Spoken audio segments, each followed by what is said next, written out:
நேற்று ஐபிஎல் போட்டியில் நடந்த சுவாரஸ்யமான சம்பவங்களை தான் நாம் இந்த வீடியோவில் பார்க்க போகிறோம்.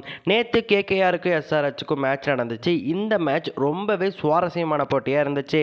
இந்த போட்டியில் முதலான கேகேஆர் ஆனது 7 விக்கெட் இழப்புக்கு 208 ரன்கள் எடுத்திருந்தாங்க. இந்த இன்னிங்ஸில் கேகேஆரின் ஆண்ட்ரே ரசல் ஒரு மாபெரும் சாதனையை பண்ணியிருந்தார். ஆண்ட்ரே ரசல் 7 6 3 4ன்னு சொல்லி வெறும் 25 பந்துகளில் 64 ரன்களை அதிரடியாக குவிச்சிருந்தார். இந்த இன்னிங்ஸில் வெறும் 20 பந்துகள்லேயே அவர் 50யை கடந்திருந்தார். இதன் மூலமாக இந்த ஐபிஎல் சீசனில் அதிவேக அரை சதமாக இந்த 50 தான் பதிவாகியிருக்கு. அது மட்டும் இல்லாமல் ஒட்டுமொத்த ஐபிஎல்லை பொறுத்த வரைக்கும் 8வது அதிவேக அரை சதமாக ஆண்ட்ரே ரசலின் இந்த 50 தான் கருதப்படுது. ஆண்ட்ரே ரசல் என்னதான் அதிரடியாக ஆடி இருந்தாலுமே அவர் அதிரடியை குறைச்சது நம்ம தமிழ்நாட்டை சேர்ந்த டி நட்ராஜன் தான். 19 ஓவர் முடிவில் கேகேஆர் ஆனது 200 ரன்களை அடிச்சிருந்தாங்க. இதனால 20வது ஓவரில் அவங்க 220 தாண்டுவாங்க அப்படின்னு சொல்லி எல்லாரும் எதிர்பார்த்தாங்க.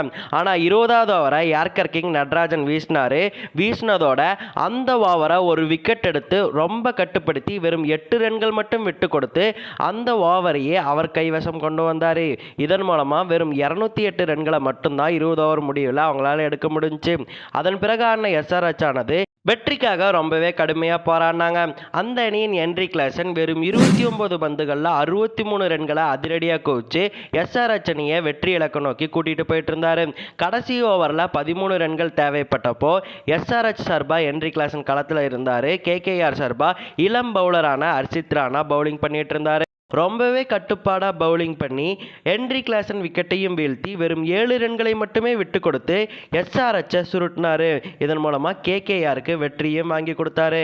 கேகேஆர் சார்பாக அதிகபட்சமாக ஹர்ஷித் ராணா 3 விக்கெட்டுகளை கைப்பற்றி வெறும் 33 ரன்களை மட்டும்தான் விட்டு கொடுத்தாரு.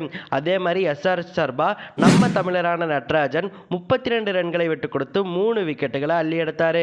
இதன் மூலமாக இந்த போட்டியில் கேகேஆர் ஆனது வெற்றி பெற்றிருக்கு. இது போன்ற நிறைய ஐபிஎல் அப்டேட்ஸ் தெரிஞ்சுக்க மறக்காமல் நம்ம சேனலுக்கு சப்ஸ்கிரைப் பண்ணிடுங்க.